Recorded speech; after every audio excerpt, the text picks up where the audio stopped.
అధ్యక్ష 8,000 కోట్ల రూపాయలు బకాయిలు ఉన్న ప్రభుత్వ ఉద్యోగుల యొక్క బెనిఫిట్స్ డిఏలు ఇతర డిఏలు కాదు అసలు బెనిఫిట్స్ రిటైర్ అయిపోయిన వాళ్ళకు వారు మాకు ఇచ్చిపోయిన నజరాన ఇప్పుడు మేము నెలకు 200 నుంచి 300 కోట్లు వాళ్ళకి ఇవ్వగలుగుతున్నాం.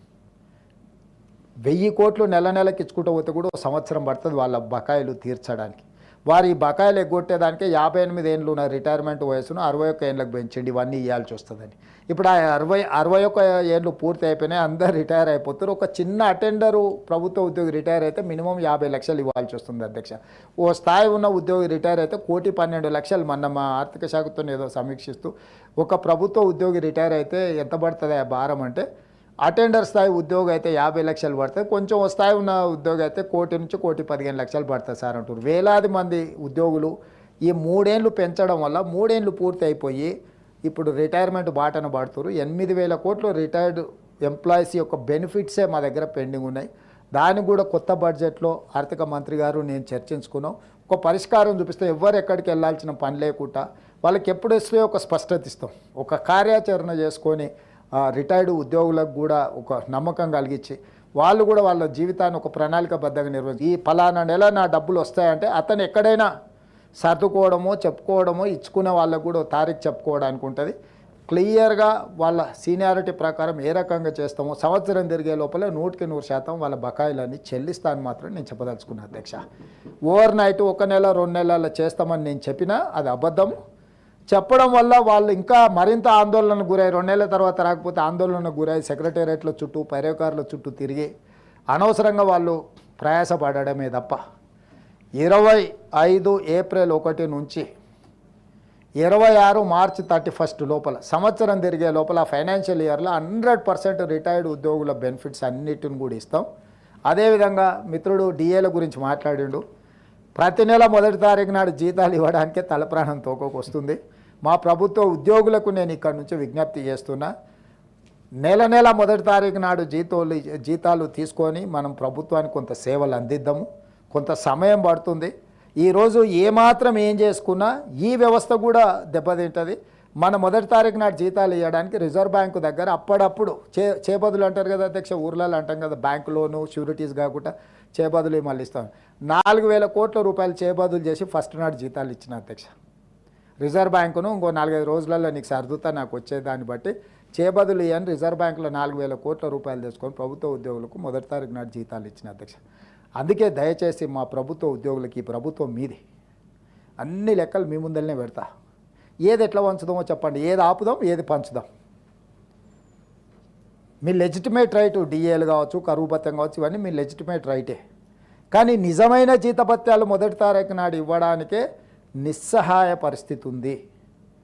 నిస్సహాయ పరిస్థితి ఉన్నప్పుడు అప్పుడప్పుడు మనకు జ్వరం వచ్చినప్పుడు పథ్యం పాటిస్తాం అధ్యక్ష. మీకు ఐడియా ఉంది కదా అధ్యక్ష. కొంచెం ఆరోగ్యం ఇట్లట్లయితే ఒక వారం రోజులు నాన్ వెజ్ తినడం మానేస్తాం, తెలుసు కదా అధ్యక్ష. మనం అట్లనే మనకి ఏదైనా పరిస్థితి, రాష్ట్ర ఆర్థిక పరిస్థితి కొంత బలహీనంగా ఉన్నది. మా ప్రభుత్వ ఉద్యోగస్తులందరినీ నేను విజ్ఞప్తి చేస్తున్నా, అదనంగా ఏం కోరికలు కోరకండి. అప్పుడప్పుడు మా వాళ్ళే కాబట్టి కుటుంబ సభ్యులు కాబట్టి బెదిరిస్తారు, ధర్నా కోతాం, దీక్ష కోతాం, లేకపోతే బంధు పాటిస్తాం, లేకపోతే పెన్ను డౌన్ అంటారు, లేకపోతే అది డౌన్ అంటారు. ఏది డౌన్ అన్నా మొత్తం ప్రభుత్వం డౌన్ అయిపోతుంది. వాస్తవంగా అమ్ముదామన్నా మా దగ్గర ఏం లేదు, మా దగ్గర మా సొంతంది ఏదైనా ఉంది అమ్మి పెట్టినా సరిపోదు. మనందరం జపాన్లో ఒక పద్ధతి ఉంది, నిరసన తెలపాలనుకుంటే ఒక 2 గంటలు ఎక్కువ పని చేస్తారంట అక్కడ ఉత్పత్తి. అంటే ప్రభుత్వానికి నిరసన తెలపాలనుకున్నప్పుడు జపాన్ లాంటి దేశంలో ఉద్యోగస్తులు ఒక 2 గంటలు అదనంగా పనిచేస్తారంట. అట్లాంటిది ఏదన్నా నూతన విధానాన్ని మా ప్రభుత్వ ఉద్యోగస్తులు తీసుకొని రోజుకొక 2-3 గంటలు అదనంగా పనిచేసి మా ప్రభుత్వానికి నిరసన తెలిపి ఆదాయాన్ని పెంచితే పెరిగిన ఆదాయాన్ని తిరిగి మీకు అందరికీ పంచుతాం. ఆదాయాన్ని పెంచడం, పేదలకు పంచడమే ఈ ప్రభుత్వ విధానం. కాబట్టి మా మల్లన్న గారికి కూడా వాళ్ళందరితో సత్సంబంధాలు ఉన్నాయి. వారే మాట్లాడి ఆర్థిక మంత్రి గారికి కల్పించి ఈ డిఏలు ఈ పంచాయతీలు జర లేకుండా చూసి కొంతకాలం, ఎందుకంటే వచ్చిన వెంబడే వంచుతాం. ఒకవేళ వస్తుందా లేదా అనే దానికి ప్రతిరోజు రిజర్వ్ బ్యాంకు అది లెక్క చూసేది కూడా మనోళ్ళకి ప్రతిరోజు పొద్దున్నే మీటర్ చూపి ఉప ముఖ్యమంత్రి గారు, ఎందుకని అంటే ఒకవేళ మనం చెప్తుంది నిజమా అబద్ధమా అని అనుమానం కూడా లేకుండా అన్ని వివరాలు వాళ్ళకి చూపించండి. ఎందుకంటే వీళ్ళందరూ సహకరిస్తేనే ప్రభుత్వం ముందుకెళ్తుంది అధ్యక్ష. కేంద్ర ప్రభుత్వాన్ని కూడా మేము పదే పదే కలుస్తున్నది అందుకే. ఉన్న అప్పులను డెట్ రీస్ట్రక్చర్ చేసుకోవాలి, రేట్ ఆఫ్ ఇంట్రెస్ట్ తగ్గించుకోవాలని, కొన్ని అదనంగా కేంద్రం నుంచి నిధులు రాబట్టుకోవాలని, కొన్ని కొత్త ప్రాజెక్టులకు కొత్త నిధులు మంజూరు చేయించుకోవాలని. పట్టి విక్రమార్క గారికో నాకో శ్రీధర్ బాబు గారికో ఢిల్లీ వెళ్తే కాలుష్యానికి గొంతు నొప్పి, కాళ్ళ నొప్పులు, కీళ్ళ నొప్పులు వస్తున్నాయి అధ్యక్ష ఒక్కరోజు అక్కడ ఉంటే.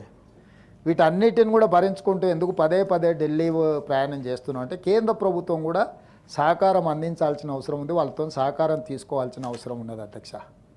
మేము గత పాలకులిగిన హమే కుచ్ నై చాహియే ఆప్కే ప్యార్ బస్ హై అని, ఆ प्यारों का दीवाना नहीं है अध्यक्ष, हम पैसों का दीवाना है क्योंकि हम बहुत कुछ देने का है गरीब लोगों को, दलित, आदिवासी, महिला, सब लोगों के लिए हम कुछ करना है.